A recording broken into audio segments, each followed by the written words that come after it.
Hello everyone, मी आज बनवतो chicken vada आणि त्याच्यासाठी मी हे चिकन आणि थोडेसे बॉइल्ड पोटॅटो घ्यायचे आहेत. आपण बटाटा आणि चिकन घेतलं होतं, जे की मी बोनलेस घेतलं होतं, ते मिक्सरला लावलं आणि त्याचं बॅटर बनवलं. त्याच्यात बटाटा कुस्करून घातला आहे आपण बाइंडिंगसाठी आणि त्याचे आपण असे टिक्कीसारखे आकार करून ते स्टीम करून घेतलेत. थोडंसं पाणी गेलं त्याच्यात, पण वाफेवर स्टीम करून घेतलं तर खूप छान होतं.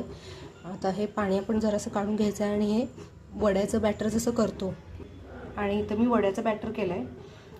आता हे वड्याचं बॅटर आपण ते टिक्की आहेत त्या ह्याच्यात डिप करायच्यात आणि मग ते तळून घ्यायचे. इतकी सुंदर लागतात, नक्की ट्राय करा आणि चॅनलला सबस्क्राईब करा. हे वडे आपण सोडून घेतलेत तेलात. आता आपण व्यवस्थित तळून घ्यायचे. हे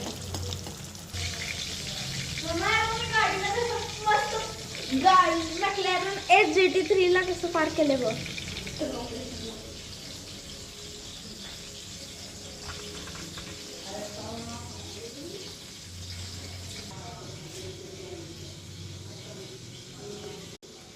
हा आपला चिकन वडा तयार आहे.